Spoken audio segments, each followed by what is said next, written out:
आज एक कहानी सुनते हैं देवनगर गांव के एक मामूली से बिरयानी वाले की। ये कहानी है हिम्मत की, जिद की और मुश्किलों को मौके में बदलने की। सोचिए, किसी के बनाए खाने की तारीफ में कोई ये कहे, क्या जादू करते हो भैया तुम। ये शब्द सिर्फ तारीफ नहीं थे, ये रमेश के एक पक्के ग्राहक के थे।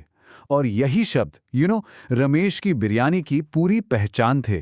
तो कहानी के हीरो हैं रमेश। देवनगर बस स्टैंड के पास एक छोटी सी टेबल पर घर की बनी गर्मा गर्म चिकन और मटन बिरयानी बेचते थे, और स्वाद ऐसा कि लोग दीवाने थे। तो आखिर क्या था रमेश की बिरयानी का सीक्रेट?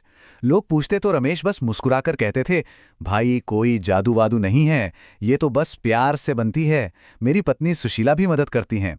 और हाँ, हम फालतू खर्चों पर नहीं, साफ सफाई और ग्राहकों के भरोसे पर ध्यान देते हैं। कितना सिंपल है ना? लेकिन जहां रोशनी होती है वहां परछाई भी होती है। पास में ही एक और बिरयानी वाला था, मेहर, और उससे रमेश की ये कामयाबी देखी नहीं जा रही थी। सीधी सीधी जलन। मतलब फर्क साफ था। एक तरफ था रमेश, जिसका धंधा प्यार और विश्वास पे टिका था, और दूसरी तरफ था मेहर, जिसका पूरा जोर दिखावे और जलन पर था। अरे मेहर की दुकान में रंग बिरंगी बिरयानी थी, लाइटें थीं, बैठने के लिए कुर्सियां थीं, पर मजाल है कि कोई ग्राहक वहां टिक जाए। सब के सब रमेश के पास ही जाते थे। और यहीं से कहानी ने एक बहुत ही, कह सकते हैं, एक खतरनाक मोड़ लिया। मेहर की जलन अब सिर्फ जलन नहीं रही, वो एक साजिश में बदलने वाली थी। मेहर ने अपने मन में ठान लिया था, बस बहुत हुआ, अब तो तेरे को एक झटका देना ही पड़ेगा। वो रमेश की कामयाबी को किसी भी कीमत पर खत्म करना चाहता था। और देखिए, अगले ही दिन मेहर का प्लान काम कर गया। रमेश अपना स्टॉल लगाकर बैठा ही था कि अचानक एक पुलिस कांस्टेबल आकर ठीक उसके सामने खड़ा हो गया। कांस्टेबल ने आते ही बिना कुछ पूछे, बिना कुछ कहे, सीधे एक हुक्म सुना दिया। रमेश तो बस हैरान का हैरान रह गया। रमेश ने, बेचारे ने बहुत कोशिश की समझाने की कि वो जगह का किराया देता है, पर कांस्टेबल तो सुनने को तैयार ही नहीं था। उल्टा उसने कहा कि जमीन के मालिक ने खुद शिकायत की है। और मजे की बात यह थी कि वो जमीन का मालिक मेहर का रिश्तेदार था। साजिश पूरी तरह से बुनी जा चुकी थी। रमेश को धमकी मिली, अगर दुकान नहीं हटाई तो सीधा अंदर कर दूंगा। और बस वो पल आ गया। रमेश को लगा जैसे एक झटके में उसकी पूरी दुनिया उजड़ गई हो। उसे सब कुछ समेटना पड़ा, अपनी रोजी रोटी को अपने हाथों से पैक करना पड़ा। एकदम टूटा हुआ, हारा हुआ रमेश वक्त से पहले घर लौट आया। उसकी पत्नी सुशीला ने उसे देखा और एक पल में समझ गई कि कुछ बहुत ही बुरा हुआ है। जब सुशीला ने पूछा तो रमेश का सारा दर्द बाहर आ गया। उसने बताया कि कैसे उसे भगा दिया गया, और वो जमीन का मालिक तो अब उसका फोन भी नहीं उठा रहा। वो बोला, अब मैं क्या करूं, मुझे तो बिरयानी बनाने के सिवाय कुछ आता भी नहीं। लेकिन कहते हैं ना, रात चाहे कितनी भी काली हो, सुबह जरूर होती है। जब सारे रास्ते बंद दिखते हैं तो ऊपर वाला कोई ना कोई नया रास्ता जरूर दिखाता है। अगले दिन रमेश बस यूं ही गहरी सोच में डूबा हुआ था। तभी उसकी नजर सड़क पर एक सब्जी वाले पर पड़ी। वो अपने कंधे पर एक डंडे पर थैले लटकाकर सब्जियां बेच रहा था। और बस वहीं, उसी पल रमेश के दिमाग की बत्ती जल गई।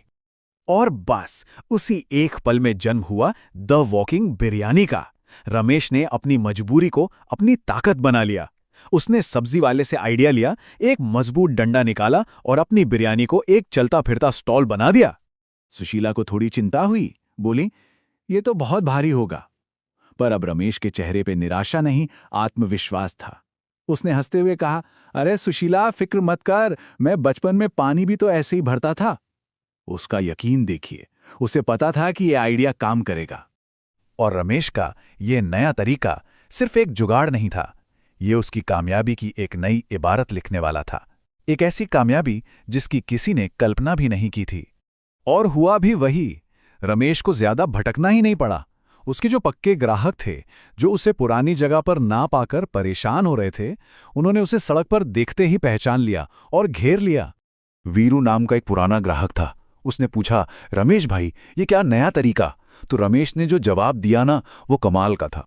उसने कहा, भाई, जब बेचने की जगह ही नहीं रही तो सोचा मैं खुद ही अपनी बिरयानी के लिए जगह बन जाता हूं।